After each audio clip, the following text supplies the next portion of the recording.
World में एक एक पायल तक भी पर्सनालिटी है। दामोदर लीला में देखते हैं कि फूल भी बोल रहे हैं, फूल जो यशोदा मैया उबाल रही हैं वो भी बोल रही है, जो आग जल रही है वो भी बोल रही है। तो ऐसे कैसे हो सकता है? क्योंकि स्पिरिचुअल वर्ल्ड में कोई भी लिविंग नॉन लिविंग नहीं है, सब कुछ ही भगवान की सेवा में है और सब कोई भगवान की सेवा में चेतना में है, कॉन्शियसनेस में है, हर एक पर्सनालिटी है। तो जो पायल है उसका नाम है मंजू घोषा। मंजू घोषा, क्या नाम है? मंजू घोषा। तो हमारी मंजू माता जी हैं, तो मंजू माता जी का पूरा नाम क्या है? मंजू लता नहीं, तो मंजू घोषा, ठीक है। तो वही बंगाली नहीं है पायल, मंजू घोष नहीं है, मंजू घोषा। तो ये देखिए अटेंशन टू डिटेल्स, सिवाय महाराज के आपको किसी भी बुक में नहीं मिलेगा कि उनका नाम, जो पायल का नाम है मंजू घोषा था। और जब राधा रानी डांस कर रही थी तो उनके पैर से स्लिप कर रहे, अगर उनको तभी पता लग जाता तो तभी वो बोल देती ना मेरी पायल गिरी है ढूंढो। लेकिन उस टाइम क्या होता है कि सुबह हो जाती है और सब लोग अपने अपने घर चले जाते हैं, कृष्ण गोकुल में आ जाते हैं, राधा रानी बरसाने में चली जाती हैं, गोपियाँ सब अपने हस्बैंड के साथ अपने घरों में चली जाती हैं। फिर उसके बाद जब सुबह श्यामनंद पंडित सेवा कुंज में घुसते हैं झाड़ू लेकर सुबह सुबह, तो वो देखते हैं कि आज सेवा कुंज का माहौल कुछ अलग है। अलग कैसे है? क्योंकि उनको जो प्योर डिवोटीज होते हैं उनकी आंखें भी दिव्य चक्षु हैं। देखते हैं कि जमीन पर जगह जगह जैस्मिन और बहुत सॉफ्ट पत्तियां पड़ी हैं। तो जैस्मिन तो कभी मोगरा के फूल पड़े हैं, अलग अलग फूल की पत्तियां पड़ी हैं और अलग अलग जगह बिखरे पड़े हैं। जैसे हम निधि वन में जाते हैं तो रात को भगवान का सामान रखते हैं और सुबह आते हैं तो पुजारियों को सब बिखरा हुआ मिलता है। तो वैसे ही वो जगह जगह कहते हैं कि आज फूल पत्तियां यहाँ पर बिखरी हुई हैं और जितने भी वहाँ पर तोता, कोयल और हनी बी को क्या बोलते हैं? मधुमक्खी। जो नॉर्मल वैसे आप देखते हो कि वृंदावन में सबकी आवाज़ें आती हैं, मोर की आवाज़ें भी आती हैं, तो वो जो है ज़्यादा जोर के जो है आवाज़ें निकाल रहे हैं और उनकी आवाज़ बहुत ही ज़्यादा मधुर आ रही है, ठीक है। तो जैसे वो घुसते हैं उनको फीलिंग आ जाती है कि यहाँ पे कोई स्पिरिचुअल कोई कहानी हुई है। क्योंकि हम सबको पता है कि 3 तरह के वृंदावन, 505 तरह के बताए हैं। एक तो है नित्य वृंदावन, एक है भौम वृंदावन। तो भौम वृंदावन में भी अप्रकट लीला हमेशा नित्य लीला चलती जा रही है, पर हमें दिखाई नहीं देती। जिस दिन हम शुद्ध हो गए तो हमें बड़ी बिल्डिंग्स, होटल, ट्रैफिक का काम, टोटो वाले और पिग्स और नाला का पानी, वो सब नहीं दिखेगा, हमें भी अप्रकट लीला दिखाई देगी। तो वो अभी होगा। श्यामनंद पंडित अप्रकट लीला में राधा रानी के पास चले जाएंगे। तो क्या होता है कि वो तभी रोना शुरू कर देते हैं और बार बार जो है उनकी वो कर्म जो धूल होती है सेवा कुंज की, उसको अपने ऊपर लगाने लगते हैं एक्सटेसी में। तो सेवा कुंज में उनको ना दूर से दिखता है, वो रो रहे होते हैं कि वहाँ पे कोने में अनार का पेड़ है। किसका पेड़ है? अनार। अब ये डिटेल भी महाराज ने बताई है, अब किसने नहीं बताई, तो मैंने कॉपी पेस्ट किया है, मैंने अपनी मर्जी से अनार का पेड़ ही बोला, ठीक है। तो अनार का पेड़ है और वहाँ पे कुछ चीज चमक रही है मिट्टी के अंदर से, और उसमें से ऐसी खुशबू आ रही है जो इस भौतिक जगत की नहीं है, जो कुछ इस स्पिरिचुअल वर्ल्ड की खुशबू है ना माता। हमने तो यहाँ के सारे जितने भी इत्र सूंघ के देख लिए, मोगरा की, सैंडल की, लेकिन वो अलग ही है, वो मैं बता नहीं सकती, ठीक है। तो वो उनके पास एक कुल्हाड़ी होती है जिससे वो कोई भी खरपतवार हो जाती थी उसको निकाला करते थे। तो लोहे की नॉर्मल जो कुल्हाड़ी होती है, क्या बोलते हो आप उसको? खुरपी। तो आयरन स्पेड होती है, लोहे की खुरपी होती है, समझ में आ रहा है? तो जैसे ही वो वहाँ पे जाते हैं और कुल्हाड़ी से हल्की सी मिट्टी को हटा के वो पायल तक, उनको पता हुई है कि पायल है, जैसे वो जो होती है खुरपी टच करती है पायल को, एकदम से करके झटका लगता है। और क्या होता है? उनको भी झटका लगता है, पूरा 440 का नहीं 4000 वोल्ट का झटका लगता है, और जो उनके हाथ में खुरपी होती है वो सोने की बन जाती है। ठीक है। अब ये भी डिटेल महाराज ने बताई और किसी बुक में ना किसी लेक्चर में आपको मिलेगी, ठीक है। और जैसे ही शामल पंडित का हाथ, अब एकदम से क्यूरियोसिटी तो हुई ना क्या है अंदर, तो जैसे वो पूरी पायल हाथ निकालते हैं, हाथ में लेते हैं, तो उनके अंदर प्रेम, जिसे कहते हैं राधा रानी का प्रेम के करंट्स दौड़ जाते हैं, क्योंकि उनको पता लग जाता है कि ये तो नॉर्मल पायल नहीं है, ये तो श्रीमती राधा रानी वृंदावनेश्वरी विश्वभानु, हमारी श्यामा जी की, हमारी लाडली जी की, हमारी प्रिया जी की वो प्यारी सी पायल है। और जैसे वो अभी उसको देख ही रहे होते हैं, मतलब बैठ जाते हैं, क्योंकि वो इतना प्रेम उनके अंदर चला जाता है कि वो अपनी बॉडीली लेवल से तो ऊपर चले जाते हैं, एक्सटेसी में इसे कहते हैं अष्ट सात्विक विकार होते हैं। तभी वहां पे आकाशवाणी होती है, देववाणी होती है। क्या होती है? अब ये भी सिर्फ महाराज ने बताया। क्या बताया आकाशवाणी में? कि ये जो पायल है ये बहुत ही वैल्यूएबल है और आप इसको बहुत संभाल के रखिए। तो वो समझ जाते हैं कि ये कोई बहुत ही ट्रांसजेंडर पर्सनालिटी की है, तभी आकाशवाणी नहीं है। तो वो सेवा कुंज में आसपास देखते हैं, किसी ने देखा तो नहीं, और जाके वहां पर अंदर जाके मिट्टी में बहुत ही संभाल के एक गहरा गड्ढा खोदते हैं, उसमें छुपा के उसको अच्छे से कवर कर देते हैं, ठीक है। और फिर जो है अपने नॉर्मल एक्टिविटीज जो है बाकी शुरू कर देते हैं और किसी को इसके बारे में बताते नहीं, बिल्कुल गुप्त रखते हैं, ठीक है। अब क्या होता है कि सुबह जब राधा रानी देखती है कि उन्होंने पहना ही नहीं हुआ, उनकी एक पायल है एक नहीं है, तो वो ललिता सखी को भेजती हैं, जो गुरु है सब सखीज की, कि आप जाके ढूंढो कि वो कहाँ है। अब महाराज ये क्वेश्चन पूछते हैं जो मैं आपसे पूछूंगी और आंसर आप लास्ट में बताओगे कि ललिता सखी को क्यों ही भेजा। राधा रानी के पास इतनी सारी मंजरियां हैं जो उनकी मेड सर्वेंट्स हैं, तो जो उनकी प्रमुख गोपियां हैं, 8 सखियां हैं, उसमें से ललिता सखी सबकी हेड है, तो उन्हीं को क्यों भेजा? क्योंकि उनको विश्वास था। चलो ठीक है, फ्रेंड है उनकी, अपनी फ्रेंड को तो बोलेंगे। और 8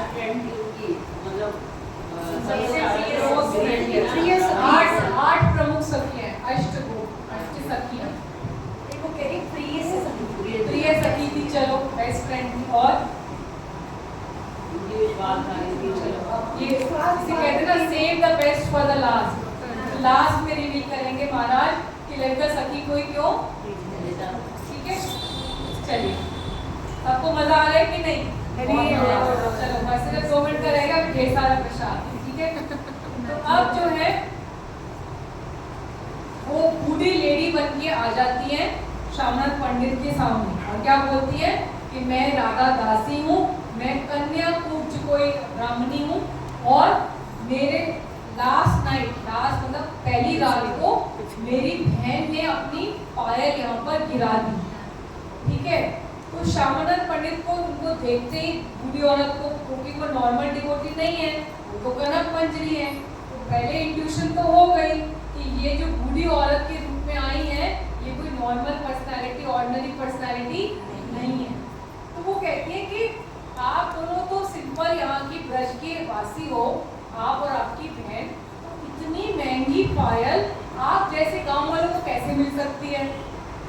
तो ललिता सखी कहती है आपको क्या लगता है कि हम ब्रजवासी हैं पर गरीब हैं? ब्रजवासी को गरीब होते हैं? ब्रजवासी आपको पता है ना, हर गायों को इतने सारे ज्वेल से डेकोरेट करते थे, यहाँ तक कि उनके जो हॉर्न्स होते हैं उनको सोने से मड़वा के रखते थे, है ना, सोने की, उनको सिल के पूरे कपड़ों से ढक के रखा करते थे। और यशोदा मैया कहती थी कि हर गाय के फूल को मतलब 4 शूज पहना दो सोने के, इससे कम तो वो बात ही नहीं करते थे। तो वो कहती है कोई गरीब नहीं होते ब्रजवासी, आपको क्या लगता है ब्रजवासी गरीब है? तो श्यामानंद पंडित कहते हैं कि ऐसा करती हूँ मैं ना, आप अपनी बहन को लेके आओ, अगर मैं उनको देख लेता हूँ तो फिर मुझे पता लग जाएगा कि वो इतनी धनी है कि ऐसी पायल को अफोर्ड कर सकती है और मैं आपको हैप्पीली दे देती हूँ। तो ललिता सखी को पता होता है कि राधा रानी बहुत बेचैन हो गई हैं कि उनकी मंजू घोषा गायब हो गई, तो इसीलिए वो कहती है, उनको पता होता है कि राधा रानी बहुत इम्पेशेंट हो रही है, तो कहती है ठीक है मैं तुम्हें अपनी सिस्टर के के पास ले जाती हूँ, चलो। और फिर वो उनको, अभी आपको सारी स्लाइड दिखाते हैं क्योंकि वो अभी माता जी लगा देती हैं, तब तक जब तक मैं घर पे नहीं थी तब तक पहुँच नहीं पाई थी। तो वो क्या करती है कि पहले तो यही होता है कि ललिता सखी उनको अपना ओरिजिनल फॉर्म दिखा देती है, और ओरिजिनल फॉर्म देखते ही वो भी कृष्णदास फेंट हो जाते हैं, उसके बाद उठते हैं। जब बहुत देर के बाद तो वो उनको अपना दंडवत प्रणाम करते हैं। फिर ललिता देवी सखी उनको कहाँ लेके चली जाती है, ललिता कुंड में ले जाती है और कहती है कि आपको मेरी बहन से मिलना है तो पहले यहाँ पे आप स्नान कर लो, ठीक है। तो फिर वो स्नान करते हैं, तो जैसे वो स्नान करके बाहर आते हैं तो वो देखते हैं अपने कपड़ों समेत ही स्नान करते हैं कि वो तो अब बहुत ही ब्यूटीफुल गोपी के रूप में आ गए और कनक मंजरी बन गए। तो ललिता सखी जो है क्या करती है, उनको ये बताया, महाराज ने बताया है कि उनको राधा रानी का मंत्र देती है जो 15 सिलेबस का बना होता है और 6 डिवाइन ऑपुलेंसेस का बना होता है। उनको राधा मंत्र में इनिशिएट करती है, और फिर जब वो 12 साल की कनक मंजरी होती है, कनक का मतलब होता है जो बिल्कुल गोल्ड की तरह जो बिल्कुल एफल्जेंट होती है।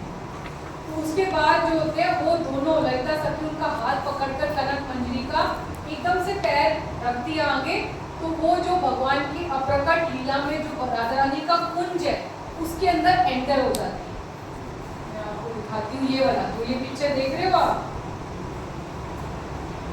इसमें एंटर हो जाती है कि राधा रानी जो है अपनी कुंज में एक बहुत बड़े सिंहासन पे बैठी हैं और पास में विशाखा सखी और बहुत सारी गोपियां खड़ी हैं, ठीक है। तो जैसे ही विशाखा सखी देख लेती हैं कि ललिता सखी कनक मंजरी को लेके आई हैं, तो वो बोलती हैं, ओ कनक मंजरी वेलकम होम। क्या बोलती हैं? तो प्यारी कनक मंजरी आपका आपके घर में स्वागत है। और जैसे ये बोलते हैं महाराज, तो महाराज जो है एकदम से रुक जाते हैं और बहुत ही एक्सटेसिव बोलते हैं कि ये दिन कब आएगा जब मेरे साथ ऐसा हो। तो आप बताइए कि आप लोगों में से किस किस ने बात सोची कि वो दिन कब आएगा जब ऐसे मुझे राधा रानी बोलेंगी कि या विशाखा सखी बोलेंगी वेलकम होम। श्रीला प्रभुपाद की जय, राधा रानी की जय। अवश्य होगा, अगर हम प्रोसेस को फॉलो करेंगे तो जरूर होगा। तो जो श्यामानंद पंडित हैं, जो कनक मंजरी हैं, वो राधा रानी को दर्शन के पहले तो उनके चरणों के दर्शन करने से ही वो फेंट हो जाती है कनक मंजरी। और फिर जो है कनक मंजरी अपने हाथ में जो पायल होती है उनकी राधा रानी की, वो राधा रानी को पकड़ाती हैं क्योंकि वो अभी भी बोल नहीं पा रही, सिर्फ पकड़ाती हैं। तो राधा रानी क्या करती है कि वो बहुत ही ग्रेसफुली जो है अपने सबसे पहले तो उनका राइट हैंड पकड़ती है कनक मंजरी का, राइट हैंड दो, और पकड़ के खींच के सबसे पहले वो उनको गले लगा लेती है कनक मंजरी को राधा रानी। और फिर क्या करती है, दूसरे लेफ्ट हैंड से उनसे पायल ले लेती है। समझ में आया? ये में आप राधा रानी बन जाना, ये आप बनेंगे, ठीक है। चलिए, राधा रानी की जय, कनक मंजरी की जय। तो राधा रानी को कहती है कि मैं बहुत आपकी आभारी हूँ क्योंकि आपने मेरे धाम की सेवा की। आप देखिए कि कनक मंजरी ने कुछ कोई बात नहीं करी, क्या कह रही है, I am very grateful to you for your service. धाम सेवा मतलब आप लोग सोचिए कि आप हमेशा बहुत जब भी परिक्रमा में जाने का मौका मिले तो धाम की सफाई हमेशा करना। नहीं भी हो तो जब सोने का टाइम होता है तो भाग लो लेके झाड़ू पोछा या पॉलिथीन लेके चलो और वहाँ का कोना कोना साफ जो आपको मिले।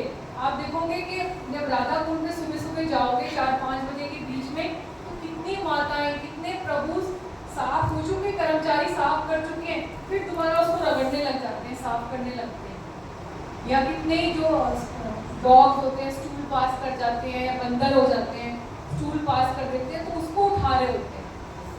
तो ये रीजन नहीं है कि वो वेले हैं या कोई काम नहीं है या धाम में आके बस गए हैं, इसलिए क्योंकि राधा रानी को बहुत प्रिय है धाम सेवा।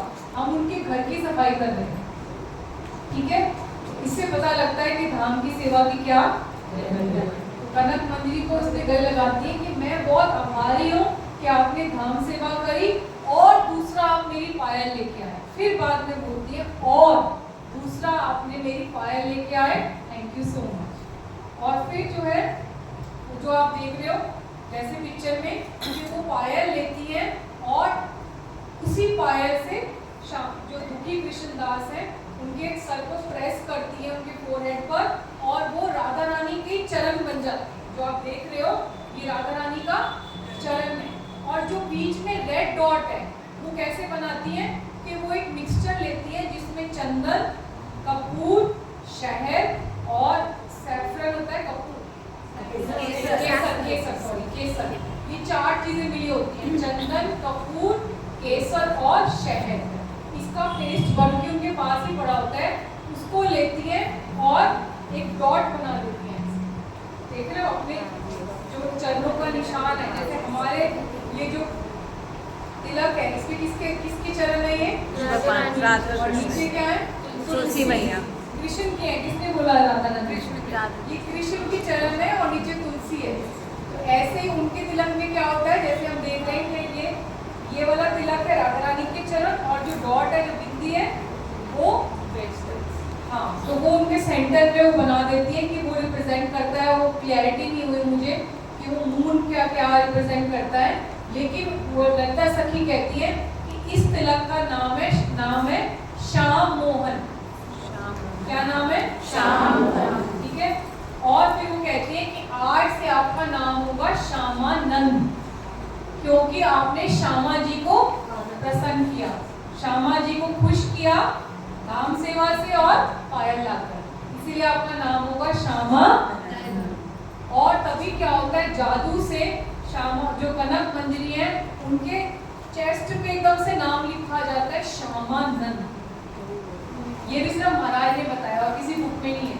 2 मिनट के लिए फ्लैश होता है बिजली की तरह श्यामानंद और चला जाता है, ठीक है। क्योंकि ये स्पिरिचुअल वर्ल्ड है ना, तो वहां पे कुछ भी हो सकता है, जो राधा रानी कहेंगी वैसा मैनिफेस्ट होता रहेगा। और फिर जो है राधा रानी कहती है कि अब तुम वापस श्यामनंद पंडित के रूप में वापस जाओ मटेरियल वर्ल्ड में, और जो आपका सौभाग्य है वो दूसरों से शेयर करो, ठीक है।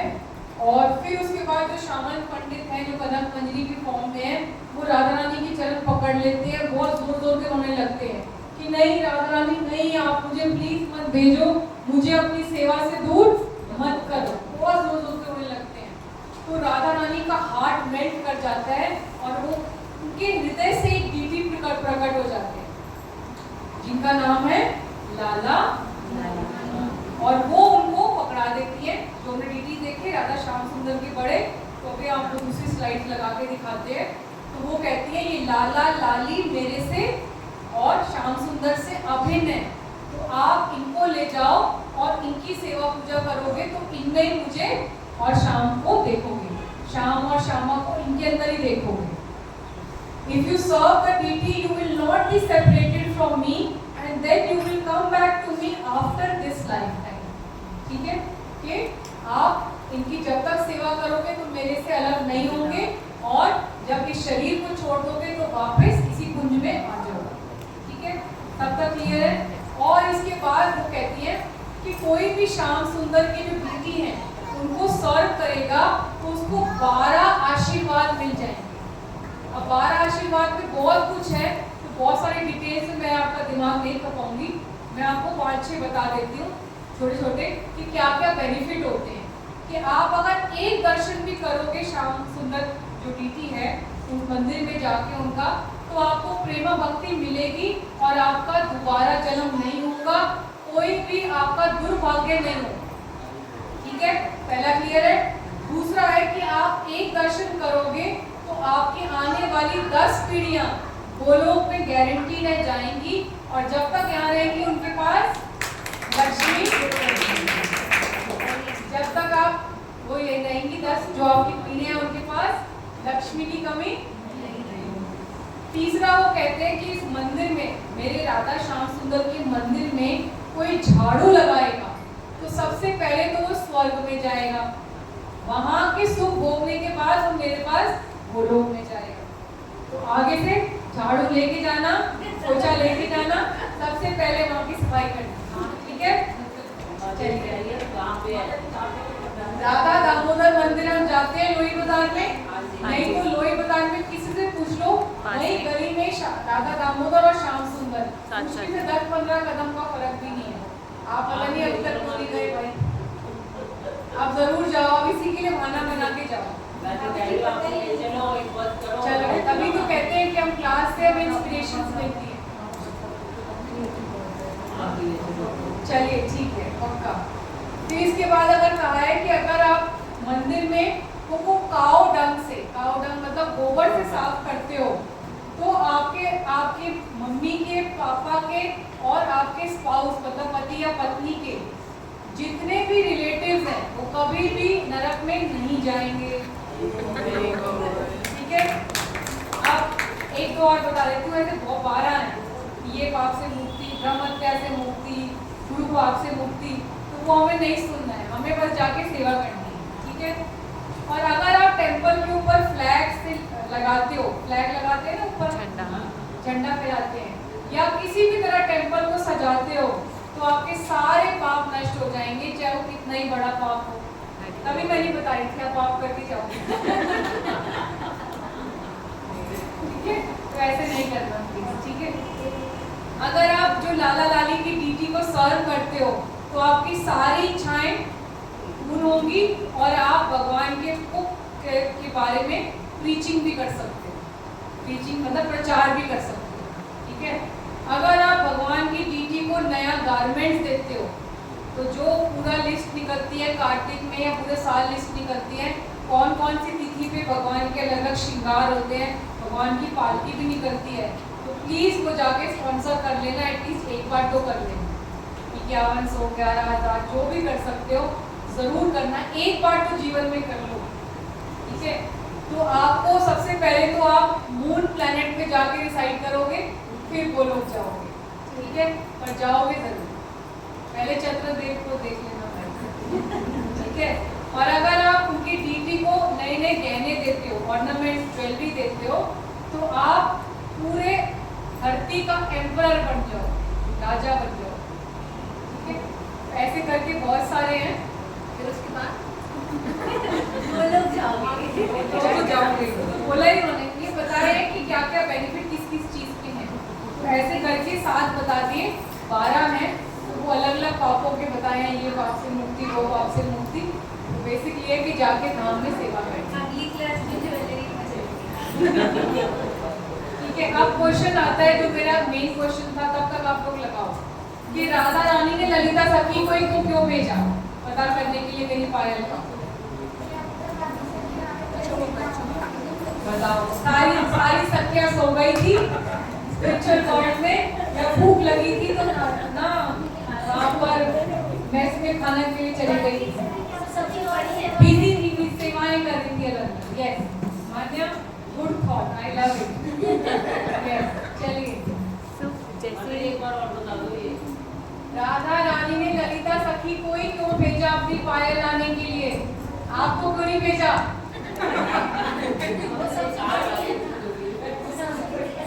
सबसे बड़ी